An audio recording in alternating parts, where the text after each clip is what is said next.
Assalamualaikum warahmatullahi wabarakatuh. Dimanapun kalian berada, semoga semuanya sehat dan baik-baik saja. Meskipun pembelajaran kali ini masih dilakukan dengan jarak jauh, saya harap kalian terus tetap semangat untuk mengikuti pembelajaran hari ini. Sebelum memulai, silahkan kalian subscribe dulu kanal YouTube ini dengan cara klik tombol subscribe dan aktifkan loncengnya. Nah, pada pembelajaran kali ini kita masih mempelajari materi mengenai karya ilmiah dengan kompetensi dasar 3.15 menganalisis sistematika dan kebahasaan karya ilmiah dan 4.15 mengonstruksi sebuah karya ilmiah dengan memerhatikan isi sistematika dan kebahasaan. Dengan tujuan pembelajaran, melalui metode problem based introduction, siswa dapat menganalisis sistematika dan kebahasaan karya ilmiah sehingga dapat mengungkapkan informasi berdasarkan isi karya ilmiah dan bisa mengonstruksikan karya ilmiah dengan memperhatikan sistematika dan kebahasaan dengan baik. Langsung saja ya, di sini sudah ada kaidah kebahasaan. Nah, kaidah kebahasaan ini dalam karya ilmiah terdiri dari 4 kaidah kebahasaan. Yang pertama, bersifat impersonal. Telah kita pelajari pada materi terdahulu bahwa salah satu ciri karya ilmiah adalah bersifat objektif. Objektivitas suatu karya ilmiah antara lain ditandai oleh pilihan kata yang bersifat impersonal. Dalam hal ini berbeda dengan teks lain yang bersifat non-ilmiah, semacam novel ataupun cerpen, yang pengarangnya bisa menulis beraku, kamu, dan dia.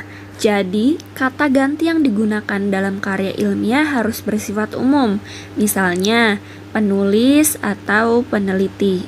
Selanjutnya ada reproduktif, di mana karya ilmiah ini menghindari penggunaan kata dan kalimat yang bermakna ganda. Selanjutnya ada bermakna denotatif. Dalam hal ini, makna yang terkandung dalam kata-kata harus diungkapkan secara eksplisit untuk mencegah timbulnya pemberian makna yang lain. Untuk itu, dalam karya ilmiah, kita sering mendapatkan definisi atau batasan dari kata atau istilah-istilah yang digunakan. Misalnya, jika dalam karya itu digunakan kata seperti frasa atau klausa, penulis itu harus terlebih dahulu menjelaskan arti kedua kata itu sebelum ia melakukan pembahasan yang lebih jauh. Hal tersebut penting dilakukan untuk menyamakan persepsi antara penulis dengan pembaca atau untuk menghindari timbulnya pemaknaan lain oleh pembaca terhadap maksud kedua kata itu. Selain makna denotasi, yang makna katanya tidak mengalami perubahan, ada pula makna konotasi yang dimana maknanya telah mengalami penambahan. Tambahan-tambahan itu berdasarkan perasaan atau pikiran seseorang terhadap suatu hal. Sebagai contoh, di sini terlihat ada kalimat yang bermakna denotasi. Malam ini udara terasa sangat panas. Nah, panas di sini bermakna suhu. Berbeda dengan kalimat di bawahnya, hatiku panas begitu melihat Ahmad dimarahi Pak Lurah. Nah, ini contoh kalimat konotasi, di mana panas di sini bermakna emosi atau marah. Selanjutnya dapat dilihat pada contoh kedua, kopi ini kurang manis. Nah, manis ini bermakna rasa. Berbeda dengan contoh selanjutnya, gadis manis itu adalah adikku. Nah, manis di sini bermakna cantik atau rupawan.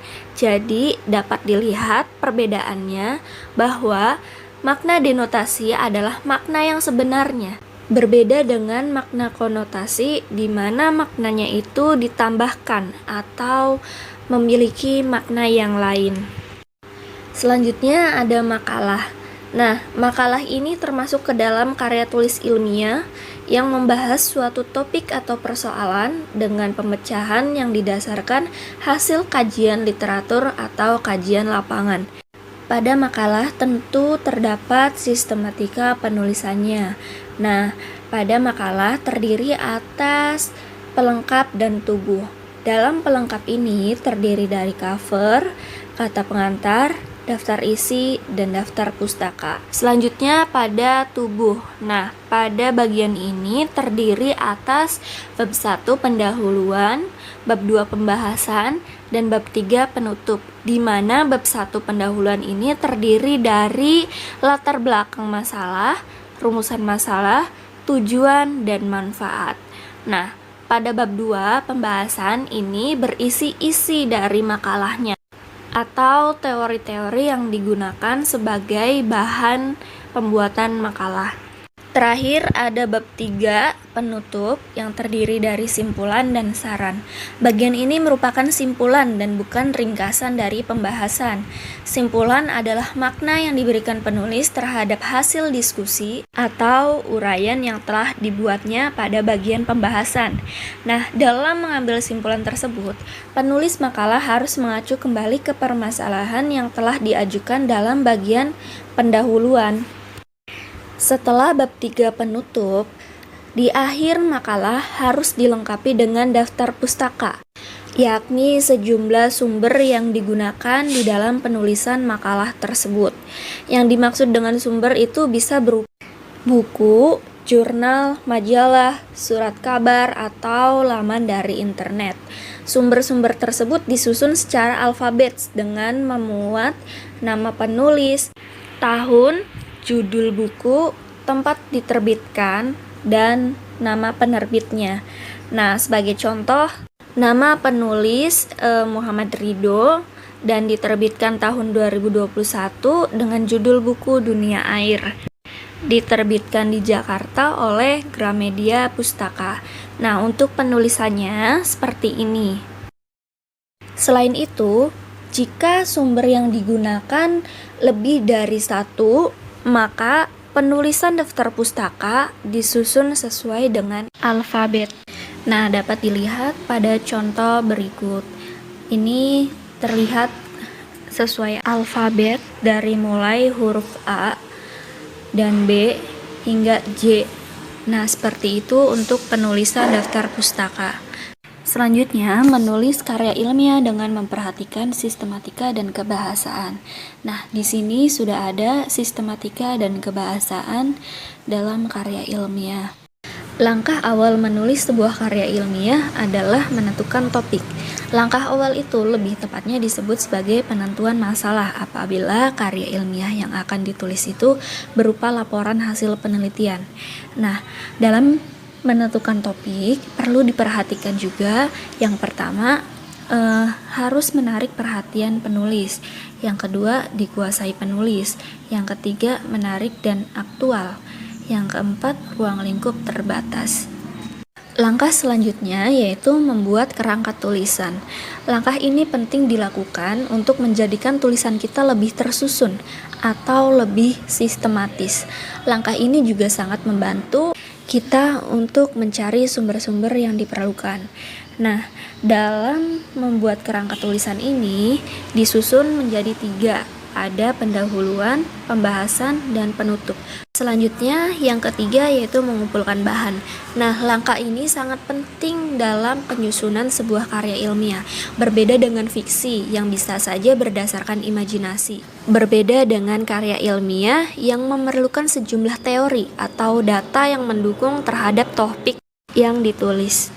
Bahan-bahan yang dimaksud dapat bersumber dari buku, jurnal ilmiah, surat kabar, internet, dan sumber-sumber lainnya. Adapun data itu sendiri dapat diperoleh melalui kegiatan observasi, wawancara, angket, dan teknik-teknik pengumpulan data lainnya.